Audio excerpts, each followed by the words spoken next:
هو واخوه بقوا بيعشقوا الالماس، ورغم انه اتسرق منهم كتير بس بيرجعوا يجمعوا فلوسهم في الالماس والمجوهرات، والناس مش سايباهم في حالهم وهرينهم تريقة وانتقادات بسبب المجوهرات اللي بيلبسوها، لكن ولا فارق معاهم ولبسوا الألماظ والياقوت واللولي وحتى الحلقان ما عتقهاش. ده غير بقى لبسهم اللي كل مرة بيظهروا فيه في صورة ومش شرط تكون فيه مناسبة. الناس بتعلق على لبسهم وبيقولوا عايزين يعرفوا هو منين وبكام. الكلام ده كله على ولاد سعد، وطبعا هم عمرو سعد واحمد سعد اللي بقوا نجوم في التلفزيون والغناء وبقوا شغالين شغل كتير قوي مع بعض. يا ترى بقى ايه المجوهرات اللي عند الاتنين وتمنهم كام وهيفضلوا يشتغلوا مع بعض لحد امتى؟ خليكم معانا وهتعرفوا كل حاجة عنهم في الفيديو ده. عمرو سعد واخوه احمد سعد بقوا شبه بعض في حاجات كتير الفترة اللي فاتت، ورغم ان واحد فيهم العقل والتاني العاطفي بس الشغل جمعهم مع بعض، وكمان النجاح وكمان حب المجوهرات والحاجات اللي بتلمع.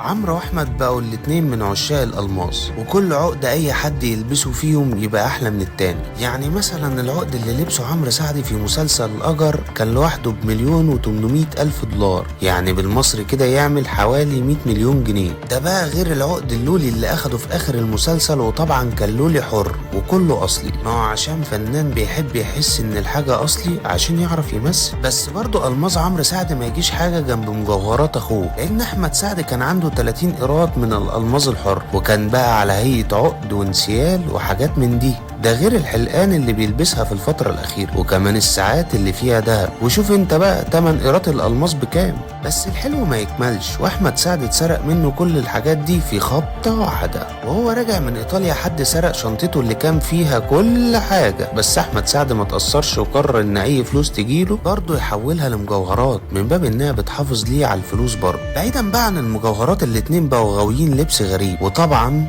براندات ما اقولكش، واسعارها وراها حكاية. يعني مثلا البلطو اللي لبسه احمد في حفلة جوري اوورد وقلب الدنيا كان ثمنه الاصلي حوالي 950,000 جنيه. اما القميص اللي لبسه في موسم الكويت فده وصل ثمنه لحوالي 214,000 جنيه. ده غير اللبس اللي لبسه في كليب سعودي واسمر وكان حكاية. البدلة السماوي اللي لبسها وكانت من غير قميص دي وصل سعرها بالمصري ل20,000 جنيه. اما القميص فكان ب75,000 جنيه. اما بقى السوت الاخضر فده يا دوب كان سعره 44,000 جنيه. ده بقى غير الجاكيت القط اللي لبسه في نفس الكليب وكان سعره 103,000 جنيه. ولما نروح بقى لدولاب عمرو سعد هنلاقي واحد من الجواكت اللي لبسها في برنامج وش السعد وصل ثمنه لأكتر من 70,000 جنيه. أما الجاكيت الجينز اللي لبسه في نفس البرنامج فسعره وصل ل84,000 جنيه. وقيس بقى من ده كتير. انتوا بقى ايه أكتر حاجة عجبتكم في لبس عمرو وأحمد سعد؟